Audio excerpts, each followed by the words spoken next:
ಎಚ್ಚರಿಕೆಯನ್ನು ಕೊಟ್ಟಿದ್ದಾರೆ. ಯೋಜನೆಯನ್ನು ವಿರೋಧಿಸಿ ಬೈರಮಂಗಲ ಗ್ರಾಮದಲ್ಲಿ ಹೋರಾಟ ನಡೀತಾ ಇದೆ. ಪರ ವಿರೋಧ ಎರಡೂ ಪ್ರತಿಭಟನೆಗಳು ಕೂಡ ನಡೀತಾ ಇದೆ. ಬಿಡದಿ ಟೌನ್ಶಿಪ್ ವಿಚಾರಕ್ಕೆ ಸಂಬಂಧಪಟ್ಟಂತೆ ನಡೀತಾ ಇರುವಂತಹ ಹೋರಾಟ, ರೈತರ ಈ ಹೋರಾಟ ತಾರಕಕ್ಕೇರ್ತಾ ಇದೆ. ಒಂದು ಕಡೆಯಲ್ಲಿ ಟೌನ್ಶಿಪ್ ಪರವಾಗಿ ನಡೆಸ್ತಾ ಇರುವಂತಹ ಹೋರಾಟ, ಮತ್ತೊಂದು ಕಡೆಯಲ್ಲಿ ಟೌನ್ಶಿಪ್ ವಿರೋಧವಾಗಿ ನಡೆಸ್ತಾ ಇರುವಂತಹ ಹೋರಾಟ. ಶೀಘ್ರದಲ್ಲಿ ಅಧಿಸೂಚನೆಯನ್ನ ಹೊರಡಿಸಬೇಕು ಅಂತ ಒತ್ತಾಯಿಸಿ ಕೂಡ ಪ್ರೊಟೆಸ್ಟ್ ಅನ್ನು ನಡೆಸಲಾಗಿದೆ. ಎಚ್.ಡಿ. ಕುಮಾರಸ್ವಾಮಿ ಮಾಜಿ ಶಾಸಕ ಮಂಜುನಾಥ್ಗೆ ಬಹಿರಂಗವಾಗಿ ಆಹ್ವಾನಿಸಿ ಪ್ರತಿಭಟನೆಯನ್ನ ನಡೆಸಲಾಗಿದೆ. ಬಿಡದಿ ಟೌನ್ಶಿಪ್ ವಿಚಾರಕ್ಕೆ ನಡೀತಾ ಇರುವಂತ ಹೋರಾಟ.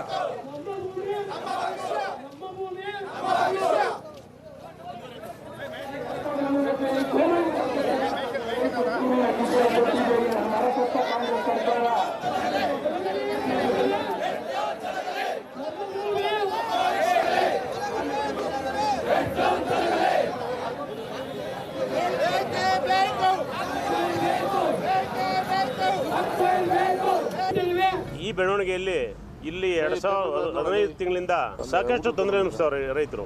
ಒಂದು ಜಮೀನು ಮಾರಾಟ ಮಾಡೋಕ್ಕಾಗಲಿ, ಅವ್ರ ಜೀವನ ರೂಢಿಸ್ಕೊಳ್ಳೋಕ್ಕಾಗಲಿ ಅತಂತ್ರವಾಗಿ ತಗಲಾಕೊಂಡ್ಬಿಟ್ಟವ್ರೆ. ಇಲ್ಲಿ ರಾಜಕಾರಣಿಗಳು ಅವರವರ ಬೇಳೆಗಳನ್ನ ಬೇಯಿಸ್ಕೊಬರ್ತಾರೆ.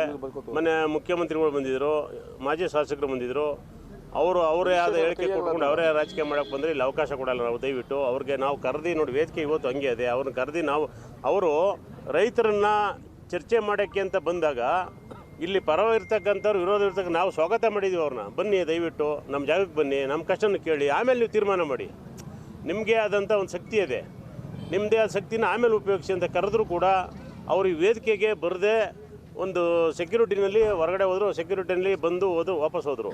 ಅಲ್ಲಿ ನಮ್ಮ ಪರಿಸ್ಥಿತಿ ಏನು, ಅಲ್ಲಿ ನಮಗೆ ನಾವು ರೈತರಲ್ವಾ, ಅಲ್ಲಿ ವಿಧಾನಸೌಧದಲ್ಲಿ ಮುಖ್ಯಮಂತ್ರಿಯವ್ರನ್ನ ಕರೆದ್ರೆ ಅವರು ಹೋಗಲ್ಲ. ಇಲ್ಲಿ ಸ್ಥಳಕ್ಕೆ ಬಂದಾಗ ನೀವು 2006ರಲ್ಲಿ ಕರೆದಾಗ ನೀವೇನಾರು ಇಲ್ಲಿ ರೈತರ ಹತ್ರ ಬಂದು ನೀವು ಈ ಪ್ರಕ್ರಿಯೆಯನ್ನು ಮಾಡಿದ್ರಾ? ಅವತ್ತೂ ಮಾಡಿಲ್ಲ. ನಮ್ಮನ್ನೇ ಅಲ್ಲಿ ವಿಧಾನಸೌಧ ಕರೆದಿರಿ, ನಿಮ್ಮ ಕೃಷ್ಣ ಆಗೋ ಯಾವತ್ತೋ ಅಲ್ಲಿಗೆ ನಾವೇ ಬಂದಿದ್ದು.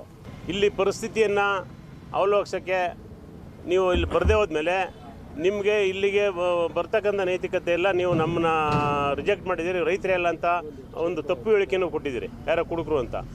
ಏನು ಬೆಂಗಳೂರು ಸುತ್ತಮುತ್ತ ಬಿಡದಿ ಆಗ್ಬೋದು, ಸರ್ಜಾಪುರ ಆಗ್ಬೋದು, ಹೊಸಕೋಟೆ ಆಗ್ಬೋದು, ಆನೇಕಲ್ ಆಗ್ಬೋದು, ಅಥವಾ ದೊಡ್ಡಬಳ್ಳಾಪುರ ಆಗ್ಬೋದು, ಅಥವಾ ಸೋಲೂರು ಆಗ್ಬೋದು, ಈಗ ಬೆಂಗಳೂರು ಸುತ್ತಮುತ್ತ ಸುಮಾರು 60ರಿಂದ 70,000 ಎಕರೆ ಈಗಿನ ಕರ್ನಾಟಕ ಸರ್ಕಾರ ಏನು ಭೂಸ್ವಾಧೀನಕ್ಕೆ ಮುಂದಾಗಿದೆ. KEDB, BDA ಮತ್ತು ಏನು ಪ್ರಾಧಿಕಾರ, ಸಕ್ಷಮ ಪ್ರಾಧಿಕಾರನ ಹಲವಾರು ರೀತಿಯ ಸರ್ಕಾರಗಳಿಂದ, ಹಲವಾರು ಇಲಾಖೆಗಳಿಂದ ಏನು ಭೂಸ್ವಾಧೀನ ಮಾಡ್ತಾರೆ.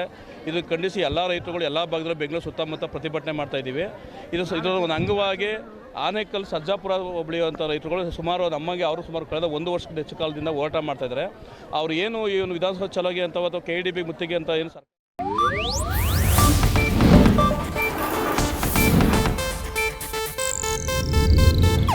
ಇದು ಏಷ್ಯಾನೆಟ್ ನ್ಯೂಸ್ ನೆಟ್ವರ್ಕ್ ಪ್ರಸ್ತುತಿ.